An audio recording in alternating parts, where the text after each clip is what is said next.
రెండవ దినవృత్తాంతములు 20వ అధ్యాయంలో ఆయన ప్రార్థన కనిపిస్తుంది మనకి. 20:12లో చూడండి, 374 పేజీ నంబర్. మా దేవా, నీవు వారికి తీర్పు తీర్చవా? మా మీదకు వచ్చి ఈ గొప్ప సైన్యముతో యుద్ధము చేయుటకు మాకు శక్తి చాలదు, ఏమీ చేయుటకును మాకు తోచదు. నీవే మాకు ఏమని రాయబడిందండి? దిక్కు. నీవే మాకు దిక్కు అని ప్రార్థన చేశాడు. ఎవరు? యెహోషాపాతు అనేటువంటి రాజు. ఇజ్రాయెల్ ప్రజలకి రాజుగా ఉన్నటువంటి ఈయన మీదకి ఒక్కసారిగా ముగ్గురు వచ్చారు. ఎంతమంది? ముగ్గురు రాజులు వచ్చారు. ముగ్గురు రాజులు వస్తే ఈయన ప్రార్థన చేశాడు, యెహోవా దేవా, నీవే మాకు దిక్కు. నేను రాజునే కానీ నా దగ్గర ఏం ప్లాన్ లేదు, నాకేమీ బ్యాకప్ లేదు, నా వెనక నన్ను సపోర్ట్ చేసే సామంతులు ఎవరు లేరు, నా జనం కూడా తక్కువే, అక్కడ 3 దేశాలు వస్తున్నాయి నా మీదకి, అన్ని రకాలుగా నేను తక్కువ వాడినే, నేను పోటీ పడలేను, ఏం చేయాలో నాకు అర్థం కావడం లేదు. మనుషుల్లో ఉన్నటువంటి ఆ తొందరపాటు, ఆ టెన్షను నేను తీర్చలేకపోతున్నా, నాకే ధైర్యం లేదు, నేను వారికి ధైర్యం చెప్పలేకపోతున్నా. అలజడి వచ్చేసింది, కుటుంబంలో అలజడి వచ్చేసింది, నా రాజ్యంలో అలజడి వచ్చేసింది, అందరికీ భయం పట్టుకుంది, ప్రాణభయం పట్టుకొని ఉంది, వాళ్ళు వచ్చి మమ్మల్ని చంపేస్తారని ప్రాణభయం పట్టుకొని ఉంది. దేవా, నీవే మాకు దిక్కు అని ఆయన కాళ్ళు పట్టుకున్నాడు.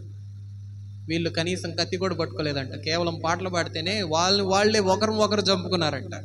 తర్వాత అధ్యాయాల్లో 23 నుంచి చూస్తే, అదే అధ్యాయంలో 23వ వచనం నుంచి చూస్తే వాళ్ళే చంపుకున్నారంట. వీళ్ళు వెళ్ళి చూసేసరికి అందరు 24 చదువుతున్నాను చూడండి, లేదా 23.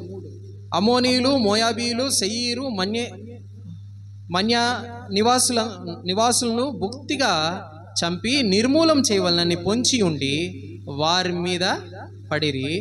వారు సెయ్యూరు కాపురస్తులను కడముట్టించిన తరువాత తమలో ఒకరినొకరు చంపుకొనుటకు వాళ్ళే చంపుకోవడం మొదలుపెట్టారు. కింద వచ్చిన యూదా వారు అరణ్యమందును కాపర్ల దుర్గము దగ్గరకు వచ్చి సైన్యము తట్టు చూడగా వారు శవములై నేలన పడి ఉన్నారంట.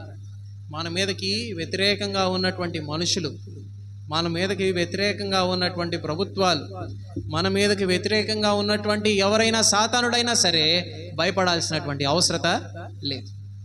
మనల్ని మనం ఆశ్రయించుకోకుండా, ప్రభువా నీ యందు మాత్రమే నేను ఏదైనా సమస్తం చేయగలను, నువ్వు బలపరిస్తేనే నేను చేయగలను, నువ్వే మాకు దిక్కు అని మన ప్రార్థన ఉండాలి. మనం ఆధారపడాలి.